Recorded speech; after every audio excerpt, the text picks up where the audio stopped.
Hello everyone, I'm Rupiah Karim and we will be having a program hosted by the IDMNC International School. First of all, I would like to introduce the panels for today. We have Mrs. Akila Wahid, who will be one of our panelists, and we have Ms. Hakima, who will also be answering your questions and speaking to you all about the public speaking. Before we start today's proceedings, I would like to call Ms. Akila. So I will be asking you a question. So the question which we have for you today is the importance of public speaking to your personal and professional life. Okay, right. So public speaking in general is a topic that not a lot of importance is given to it. And I mean, people who can do it do understand how important it is, not only to their personal life, but also to their professional life. I mean, if you look at it from in a general perspective, we have to understand that the future is evolving constantly, right?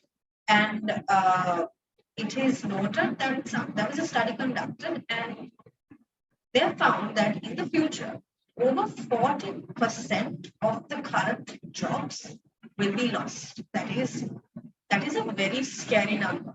So how do you differentiate yourself? Like, how do you get yourself qualified in a way that makes you indisposable? Right? So it is as important as it is to get your paper qualifications. It is also important to work on your soft skills, right? So what are soft skills? And I think I really commend IDMNC on their approach, as they have identified this, and as an institute, not only they don't only promote their paper qualifications, which is the basic foundation for anything, but they have also placed an importance in all the additional soft skills that make someone unique. Right? And what are these soft skills? So just to name a few of the soft skills, one is communication, then you have leadership, and also have what else? Yeah, you have problem solving, then you have emotional intelligence. I mean, everyone knows what artificial intelligence is, but not a lot of people know what exactly emotional intelligence is. So hopefully in today's workshop, I would like to clarify a few soft skills like communication and emotional intelligence, problem solving, adaptability. These are a few key skills that you need to differentiate yourself from the next person, right? So when it comes to public speaking, we have 5 P's that we generally follow. Apart from that, we have 3 additional P's that I will be discussing later. So when planning, the 5 P's, just to go through them, is it's planning, preparation, practice, passion, and performance, right? So first thing is planning. So hopefully now when it comes to event, the types of audiences that you would speak to, sometimes you may speak to audiences over like big audiences, but public speaking is not about the size of the audience, but it is about the audience itself. It can be a group of 5 people, it can be just 2 people in the audience. But if you are told to give them a speech, that is public speaking. If you are able to move them, if you are able to inspire at least one of them, if you are able to convey something to them, then you have achieved something, right? So if you follow these 5 P's and also the other 3 additional P's, that is sort of foundation for you to build your speech. The first thing is planning. Obviously, before you start anything, you have to plan, then you have to practice, then preparation is very important. Why? Because I will also be differentiating what you call explaining what preparation is and all that later on. And when it comes to your performance itself, how to overcome stage fright is something that we will be discussing later on in the session today. And also, more than any of this, the first thing that you have to do is identify your mission.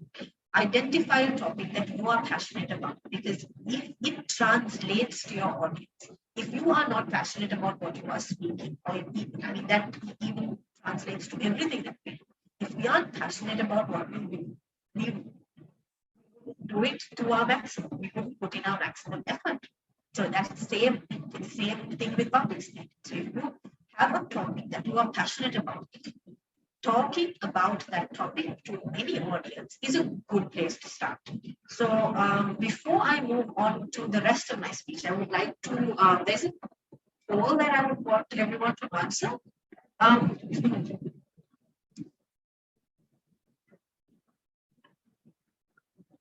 Yeah. If everyone, I hope everyone can see the poll on their screens. Just take about 30 seconds. I want to just get an understanding of your experience in public speaking and if any of you have done public speaking before, so that I can cater to the need. Cater to your needs. I'll just give about 10 seconds more because it's a basic yes or no question. The poll is, have you ever done public speaking before? So this is just for me to get an understanding of our audience today.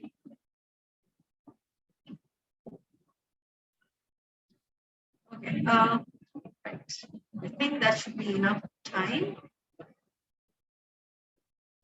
Right, whenever can I have the results? Okay, right, it is pretty neck and neck. So 48% of you have done public speaking before, 52% of you haven't. Right? So I'm trying to keep that in mind when moving further. Okay. So first thing is, knowledge is confidence. This is something that we hear often. Knowledge is confidence, but what does it really mean? If you have something to speak on, if you know about it, if you have done your research on it, there is nothing to fear. That would only add to your confidence. But at the same side, on the flip side, if you haven't done your research, you would constantly be thinking about that little research that you haven't done, right? So the first thing is you have to get your prep work sorted. You have to know in depth what you are talking about. Not only your speech, but also do your research and try to understand every nook and corner of that particular topic, so that in case you do get stuck in the middle, you are able to adapt or you are able to improvise and move on. Right? The second thing that we have is structure. Always try to bring in some sort of structure to your speech. Have like a plan, a mental plan. You don't necessarily have to write it down, because there are some instances where you have to just get up and speak and you don't really have time to sit and plan everything, and all that, right? But even in your mind, if you are able to plan, say, okay, I'm going to start with this, then I will move on to this section, and then I will end it with this. So there is a proper flow to what you are doing. Okay, even that helps, right? A key factor that will help someone become an amazing public speaker is if you are able to connect emotionally. You try to connect with your audience. You try to understand them, right? Not everyone is at the same level as you are. So if you have done your research, you do know everything and anything about the topic, but you cannot expect your audience to know the same information that you do. So you have to find some ground that you can connect on. Go to their level and then speak, right? Public speaking is something that I'm very passionate about, but again, not something that I've always done. It's something that I feel. So when it comes to even stage fright, I have had it. I mean, I still do experience stage fright, which is why I wanted it as a section as to, tell you all how to overcome stage fright in a very realistic manner. Because that is something that anyone and everyone, no matter how prepared you are, you do go through it, and that is very normal. Don't worry about having stage fright or like that. Okay. Today's session is mainly focusing on Muslim girls, and why it's important for us is as Muslim girls is we have lacked representation so far, right? But do remember that as members of a very culturally diverse country, we have unique perspectives that need to be heard. We come from a rich cultural background, and our voices have to be heard, right? So use every opportunity that you have to speak up. And if you do fear that, okay, what you have to say is not as important, do try to draw experience from our history. Need I say about all the great women leaders that we've had in the past, right?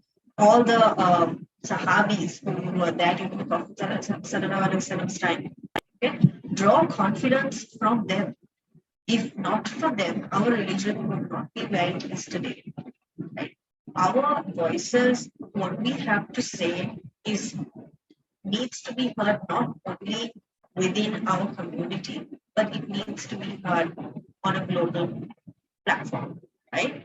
So but at the same time, do have the sense to have some sort of sensitivity, cultural sensitivity, to understand that everyone in your audience is not the same as you. It can be if you're talking about your faith now today, even today, there are people from different faiths. That is the beauty of the place that we live in, right? We come from a country where we are able to live in harmonious peace, right? And maintaining that level of sensitivity and understanding that we do live in a beautiful multicultural country. So when it comes to even giving your speeches, have that understanding. Do always maintain that sort of a sense within you that, okay, I have to remember who I am, not only who I am, but also who I'm talking to, and change your speech or whatever you are saying according to that. You have to have that ability to adapt according to the situation. Read the room is something that we often say, right? Read the room. If you feel it. Now, on a virtual platform, it's a little difficult to read the room because we don't really know uh, your response. I can't see y'all, so I don't know how you all are responding to this. But I'm talking about a physical setting. So in a physical setting, when you are giving your speech, you are able to understand if the people who are listening to you, if they're actually listening to you, or if they have been distracted and all that. Okay. So yes, so there will be a Q&A section afterwards, so I think you all can ask your questions then. Right. Can they ask their questions now as well? Or is it only for the Q&A session? Just so I will answer that. Let me move on. Okay. So I was talking about adaptability. So your ability to read the room and change your speech or change whatever you are saying according to that. Okay? Because sometimes when we have this set, if we are too prepared and we have this set speech and we are unable to change it, okay, then the whole purpose is lost. Always remember the motive of, okay, what do I expect to achieve at the end of my speech? That is your goal. Midway, if you feel like that goal is not achieved, change. Have the ability to change. That comes with practice. Constantly, don't fear. You just get up and speak, even if it's to your friends. If there's something that you have to say, get up and say it. That is how you start your public speaking journey. And how to become a public speaker is talking with, I think, the other esteemed panelists will be covering today. And yeah, so just to sum up what I've been talking, the importance of soft skills and not only focus on, I mean, everyone is placing such great importance on acquiring your academic qualifications, such as, your higher education, which is amazing, but also apart from that, try to differentiate yourself, try to go that one step ahead and work on your soft skills, work on your communication skills, work on your ability to have emotional intelligence, your ability to adapt according to the situation, your ability to lead and lead by example, your ability to also solve problems. There are so many other soft skills that we have in the world. Creativity, out of the box thinking, all of those skills would make you that much better than another person who has the same qualification as you. So with that, I would like to thank everyone for your time and okay, over to you. Thank you. Thank you, Mrs. Akila, for that. Now I would like to invite Miss Hakima.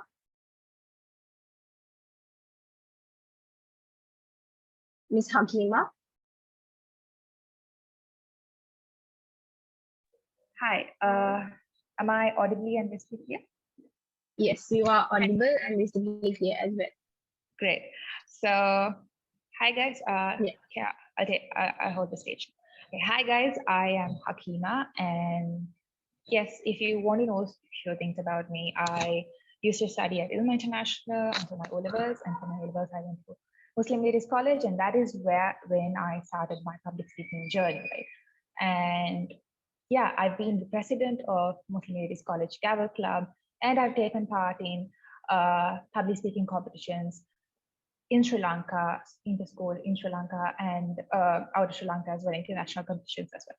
So yeah, so I will, let's start with, a little backstory, okay? So if 4 years ago, somebody had told me that I would be a public speaker or addressing like a group of people like you guys, such amazing individuals, I would have laughed at their faces, because that is how clueless I was, and that is how much I thought it was impossible to happen. But here I am 4 years later, 2023, standing here in front of you guys. I think I have enough experience as a public speaker to be addressing you guys because, yeah, like I said, I've been to a lot of, public speaking competitions, and I've mentored some kids, and I've been, I've grown from the brick level, from the ground level as well. So yeah, very, very surprising how life turns out. So now, after listening to Akila's whole speech about how public speaking is important for your lives, I want to see how many of y'all are interested in becoming a public speaker after this. Can I get a raise of hands to see like how many of y'all are interested to become a public speaker after listening to whatever Akila had to say? I gave 5 seconds for that. Yeah, great. I see a great amount of hands raised. Oh, what about, yeah, I do see a certain amount of hands that are not raised, but yeah, let's move on. So yeah, I'll be talking on the topic, I'll be talking mainly on the topic on how you can become a public speaker, right? So it's not hard, guys. As long as y'all go to school, or as long as y'all are schooling, or okay, can I get hands down, everyone? Now can I get a hand raised for those of you who are still schooling, or some of you might be out of school? So can I get a raise of hands for those of you who are still schooling? Yeah, that's almost 3/4 of the audience. So yeah, so in this case, it is super easy for you all to learn public speaking and to become a public speaker, all right? If you all are not schooling, easiest way, you have this thing in your hand. You have a mobile phone, or you have any devices, like you have a laptop or anything. So there are YouTube, there's YouTube, there's Google, there are so many things from which you can gain extraordinary amount of knowledge from. All right, so moving on, there's also this huge misconception that people have this case that there's certain age to start all these extracurricular activities, that you should be doing it from small age. Speaking from personal experiences, I mean, it's better to start early, but it's never too late to start. All right, speaking from personal experiences, I started public speaking when I was in grade 12. All right, and I already had a lot of stuff in my plate. Like I had to study for my A-levels, I had to do other extracurricular stuff, and I decided to put public speaking into that plate as well. But guess what? That was one of the best decisions I took till date, and I'm very proud to have taken that decision. All right, and like I said, it's never too late to start, guys. So it's don't listen to the whole thing, right? Okay, I'm too old, like the others or who are doing this are pretty young, like pretty small, they're in grade 8, 9 and all the stuff, and I'm like super old, I can't do this. No, there's no such thing like that. Like Aki said, public speaking is essential for you guys to move, let it be move around in a case of work, or to get your daily interactions done. All right, and yeah.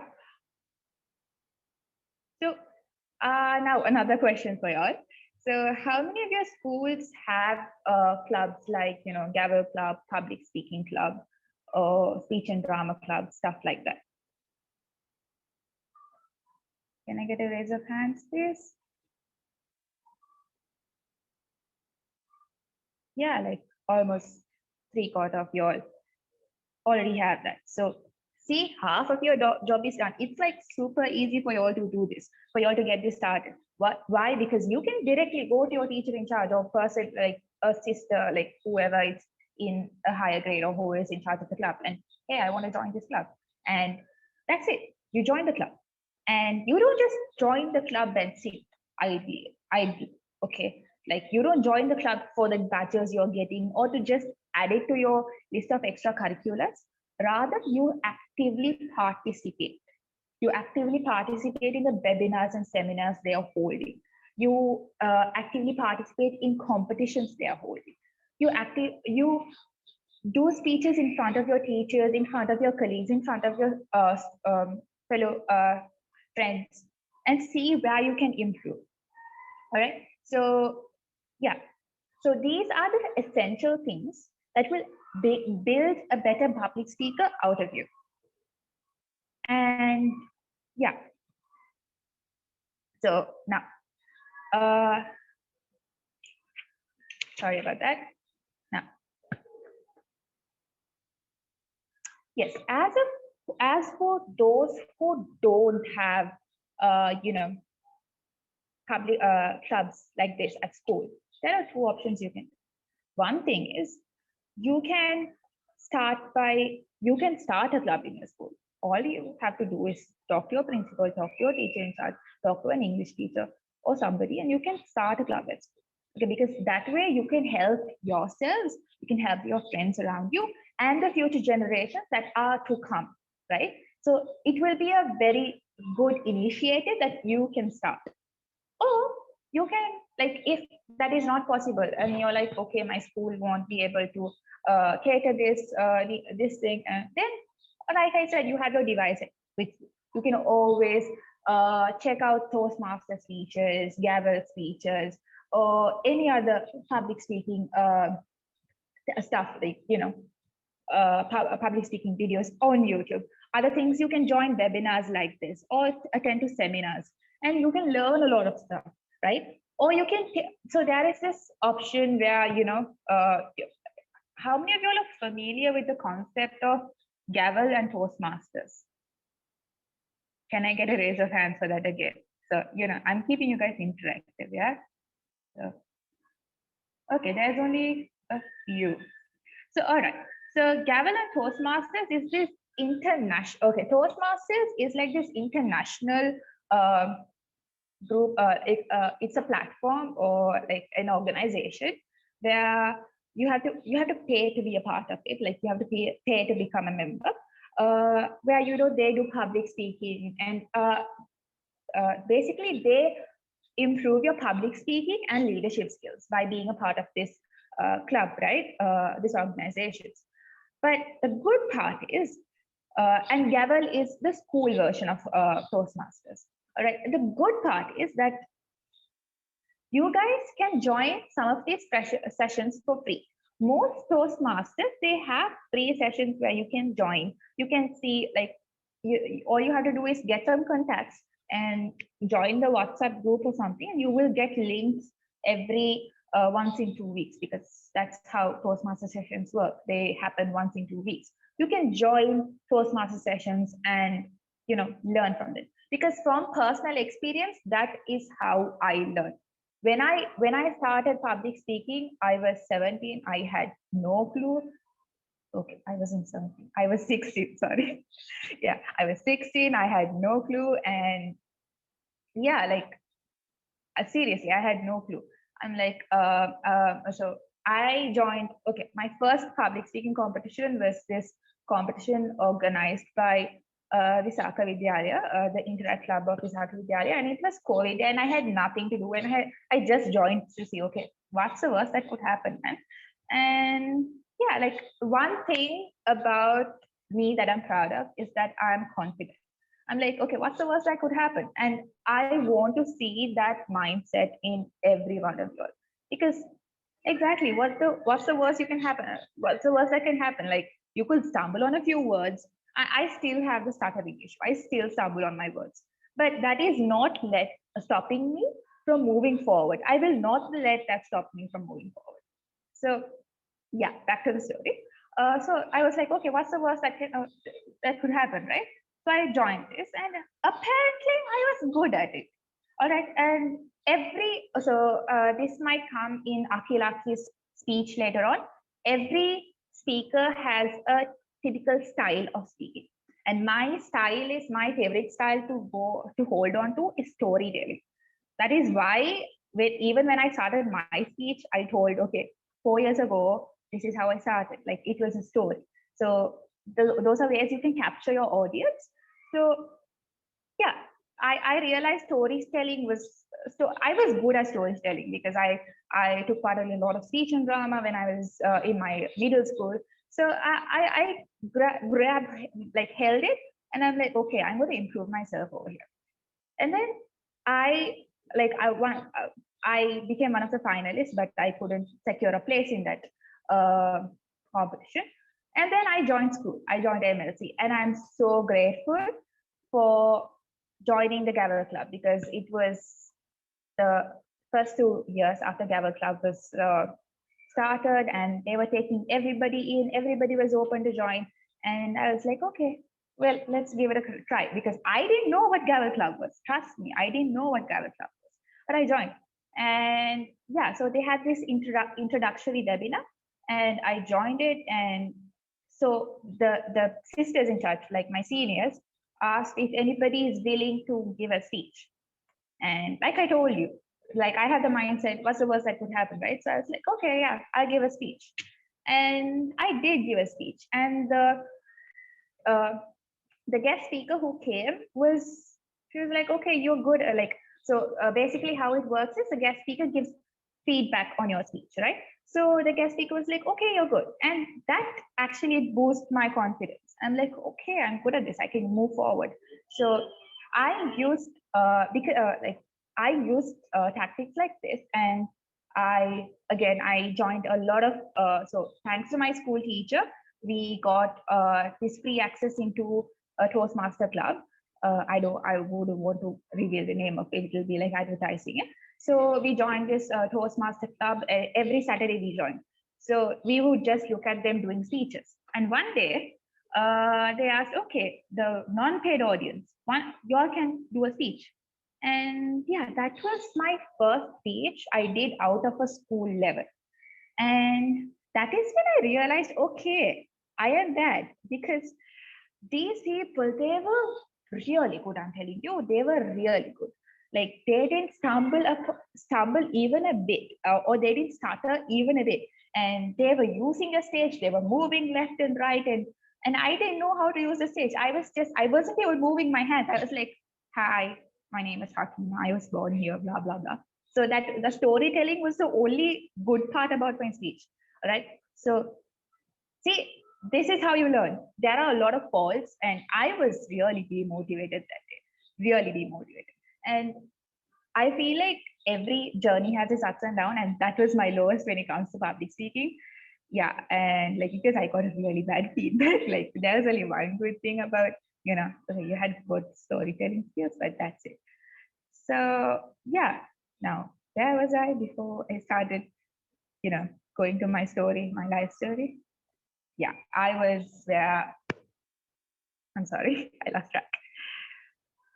Yeah, like I was telling, if your school doesn't have public speaking clubs or gavel clubs or stuff like that, you can always join these. You can make use of these paid. You can pay and join in Toastmaster clubs as well. But if you are not able to do that, you can always join free clubs. And if you need any help regarding that, I don't know if I'm supposed to share my contact number, but you all can contact me. Maybe you can get the contact from the host or something. Yeah.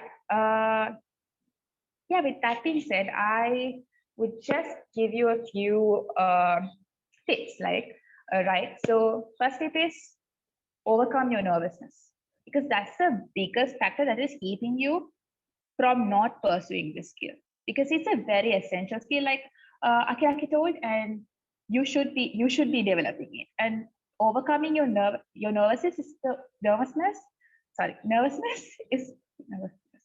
is the only thing that is stopping you from having learning this skill, right? And gain a lot of knowledge.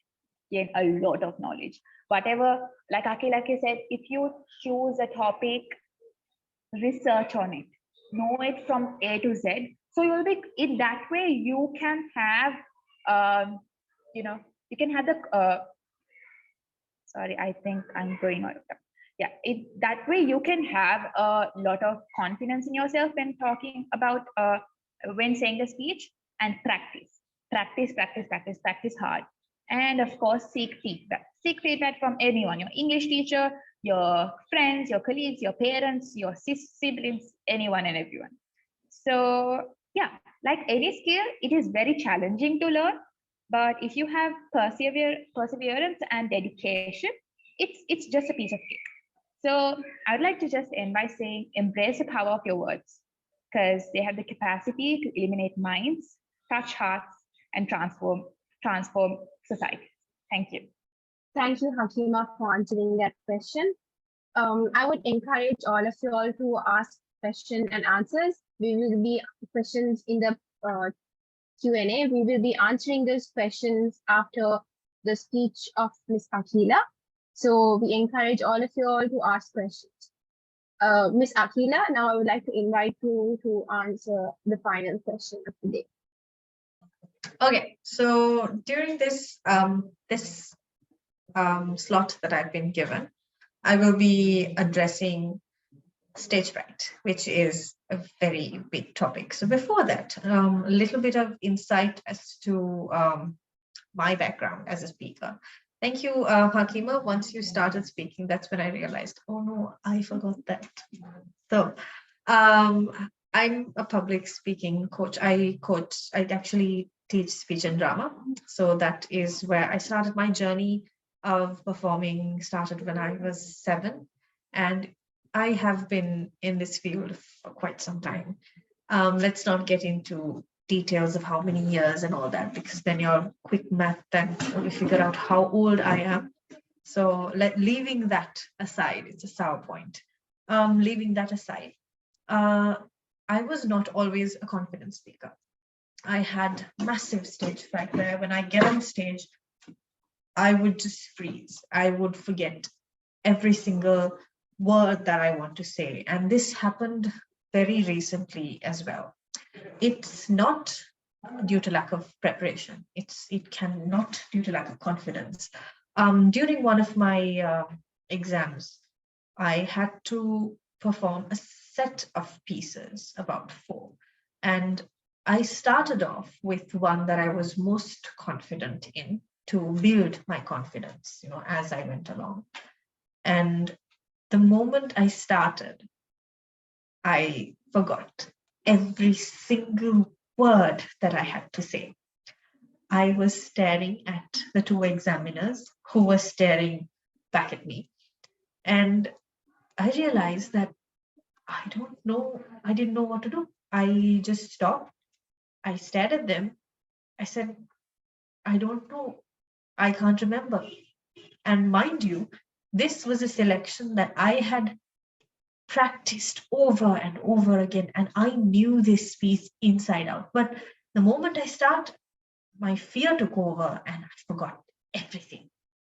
And they told me, sit, breathe, and then we'll start over. Just take some time and then we'll start over. Cheesy or corny as that may sound, it actually worked. I sat, I drank some water, and then I restarted the entire performance, and there was no hitch. And it went on to be one of the best exams that I have faced till date. So stage fright is real, no matter, I mean, how much you prepare or how much research you've done, how much planning, practice that you have done. Stage fright is real. Okay, so in this segment, I will be addressing how you can overcome it. So before that, I have a poll question that I would like you to take about 10 seconds to answer. Muniver, if you can just put up the poll question. So, right. Is relaxation the same as relaxing or lying around? So just want to see if you know what we are talking about. I'm going to go into in depth or in detail as to how we can overcome stage fright within the next 10 minutes. Majority of you actually said no, but yes, there was some of you who said yes, it's the same. It's not exactly the same.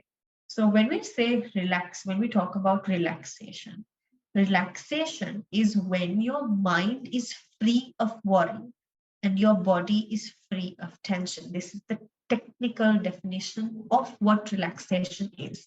So this is when your mind is stress-free and ready to work, and when your body is again relaxed and ready to move and listen to what you want it to do. Okay, so there is, I mean, it's not the same as just lazing around and, you know, lying down and relaxing. That's not the same. I mean, that is your me time or whatever. But what I'm talking about is how you can achieve proper physical, mental, and vocal relaxation by doing a few exercises and preparing yourself mentally, physically, and vocally for your performance. This can be a actual public speaking speech here, or a performance, or it can be an exam.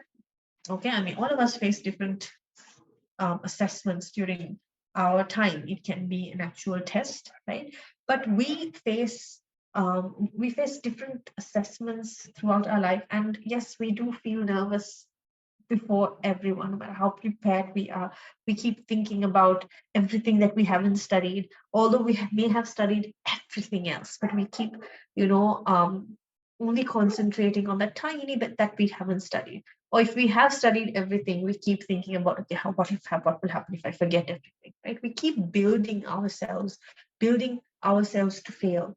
We keep building this sort of doubt in our head, right? But what can you do? Okay, so there's three. We have to focus on physical, mental, and vocal relaxation. But when it comes to public speaking, so I'm dealing with this in very briefly, right? So when it comes to physical relaxation, right, make sure that you are that okay. So there are a few exercises that you can do, right? So the basic idea is that you stretch and then you let go. So this encourages the blood flow. So for one very easy thing that we can do is we can yawn and stretch. And this is something that all of us do on a very regular basis, but we do feel better after this, right? So that a few stretches before we start anything makes you feel better. Okay, so that's a basic idea of how we can relax ourselves physically, very briefly. Then we have to focus on mental relaxation. This is when your mind, everything is here, right? So if you believe that you can achieve, or you can perform, that's all that matters, right? So a few things that you can do is you have to let go of the constant worry and focus on your senses: touch, sight, taste, okay, feel, all that, right? Let your senses take over. If there's something that you like to eat before an exam, try to eat that and concentrate on how amazing it tastes and all that, right? Or if you like to listen to something before an exam, try to concentrate on that sound. Or if you what I like to do is I like to close my eyes and just imagine myself in front of it changes from time to time. Okay, so what works for me wouldn't work for you, right? But you have to identify how you can relax mentally, right? So an image that I draw before I perform is I picture myself in front of a beach, right? I try to, close my eyes and try to listen to the sound of the waves, try to basically recreate that atmosphere, that environment in my mind. Okay, I'm concentrating on the sound of the waves breaking. And so I'm concentrating on the different sounds that you hear at the beach, right? Dogs barking, kids screaming, playing around. Okay, the lapping of the waves, people talking, right? All of that. And I'm trying to, feel that it is all happening in my mind. I'm trying to feel how I feel when the water touches my feet or if I touch the sand, right? It's all, I'm trying to draw up this entire experience in my head I'm trying to let my senses take over to distract me from my constant worry. Okay, so figure out what works for you, right? If there's some smell that, really that sort of opens you up, right? I like the smell of lavender, or I like the smell of like some sort of floral smell is something that I like before an exam. Okay, so put your favorite perfume on. It does matter. It does matter. And vocal relaxation exercises. So this leads to breathing exercises and a little bit of working on all the organs of speech to make sure that there is no disruption during your performance. So this is very important when it comes to performances and speeches, but not, I mean, when it comes to a written paper, as important as it is to mentally and physically relax. Your vocal relaxation exercises, it's not really important, but when it comes to today's segment, yes, vocal relaxation exercises are important, especially if you are about to deliver a speech, right? Another thing that I wanted to focus on, or sort of slipped my mind, was how important it is to dress right before your performance. Dress not to impress anyone else, but dress to build confidence. If you feel confident in something, wear that. Okay, where so I want, like, so you all must have heard this first impressions last. Okay, as as shallow as it sounds. But yes, first impressions do create an impact, because before a person starts speaking, before you actually listen to what they have to say, based on what they're wearing, based on how they carry themselves, right? Their posture, their body language, their clothes, right? You form your own idea about them. This is why you have to focus on and do spend a little time to concentrate on what you are actually going to wear during your performance. This is why we all dress up for an interview. This is why we all wear our best clothes for an interview, because we want to create an amazing first impression before we actually go inside. Okay, because the moment you walk in, from the way you walk in, the way you excuse yourself and walk in, they form their image of you. They form this whole idea or perception of you before you have spoken a word, before you have even answered any of their questions, right? So I hope all of that answered most of your doubts, and I hope that did give you some sort of inspiration to start somewhere, because I cannot stress the importance of overcoming stage fright and actually pursuing public speaking, not only as a career option, but it does help you in every career choice that you do make. You will have to make communication is a soft skill that would help you in every field that you would pursue, right? So in saying that, I think here we can wrap up this segment.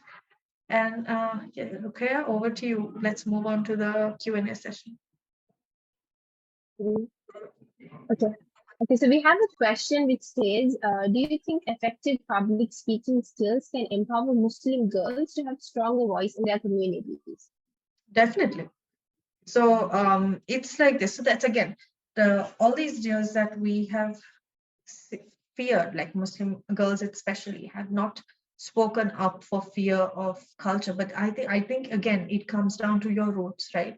Our religion is filled with strong women with strong opinions. Like if we look back into our history of Sahabis, we have so many amazing strong women like Aisha radiallahu anha, Sumair radiallahu anha. All these women, if not for them, we would not be where we are, who we are today, right? Because they, and if you look at, I mean, the Prophet's first wife itself, Khadija radiallahu anha, she was a businesswoman. She was a leader in her community, right? She was a strong woman. We have to draw examples from there, right?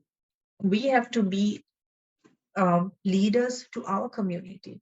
So yes, by learning to stand up for yourself, you are representing community at a better level. So by learning effective speaking tools, you are able to convey your message or whatever you have to say in an effective manner. And that does give better representation, not only within your community, that gives a better representation anywhere if you are able to speak what you have to say, right?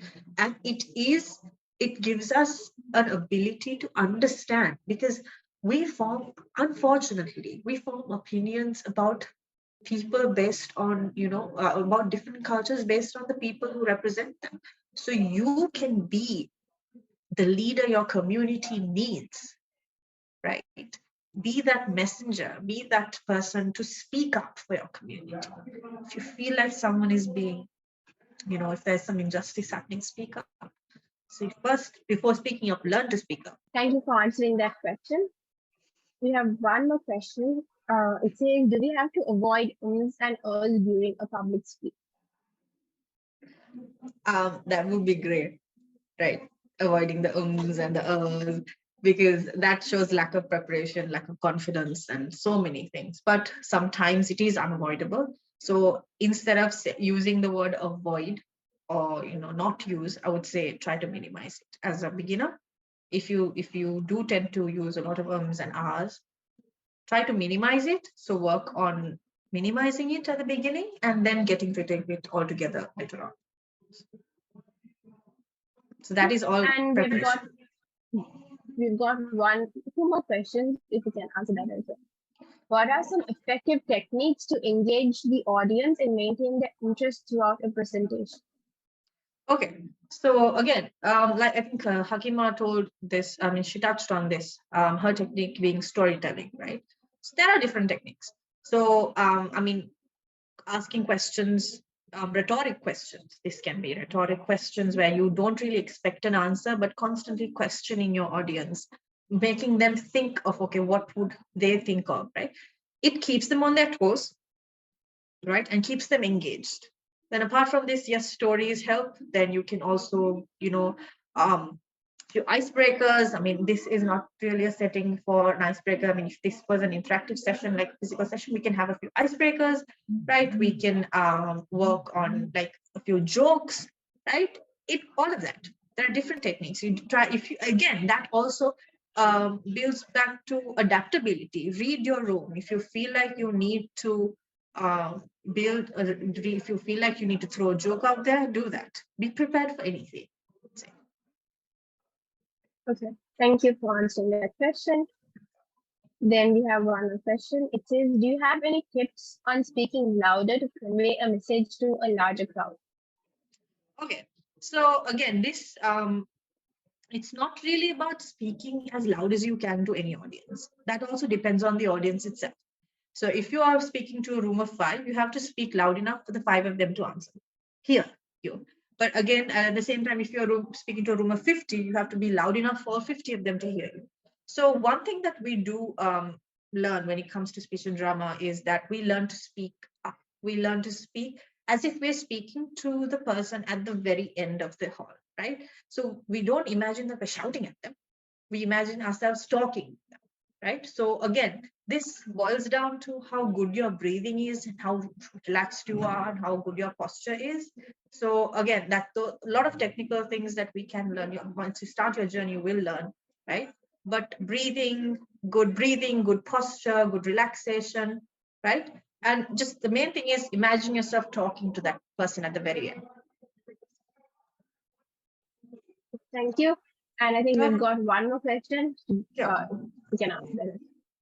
What are some common mistakes that new speakers often make, and how can I avoid them? Okay, common mistakes. Okay, so sometimes they are over prepared, right? So this happens when you have written down every single word that you want to speak. So as this is not the best, because then you would constantly be referring to that paper or book that you have in front of you, and the moment you forget, or if you have by hearted every single word, right, and you are going in your head, you have this script that you are going through, the moment you forget, because it's natural, I mean, it's human tendency to forget. If you do forget, that's going to freak you out, right? And you would not know how to move forward. So instead, as a beginner, I would suggest, instead of writing the entire thing out, work on key points or keywords that you want to speak, note it down in point form, learn it also like that, so that every time you do speak, yes, it's a little bit different, but still you are covering all the topics that you want to touch on. And even if you do get distracted, or if you do forget, you're able to adapt, because you have not memorized a speech and you're not parroting it out, but instead you're speaking to the audience. You know the end goal. You can, adjust yourself. There is one more question. I think we have time. We can answer this and we can done. Can we use gestures during a public speech? Yes, sure. We can. Hakima, do you want to take this?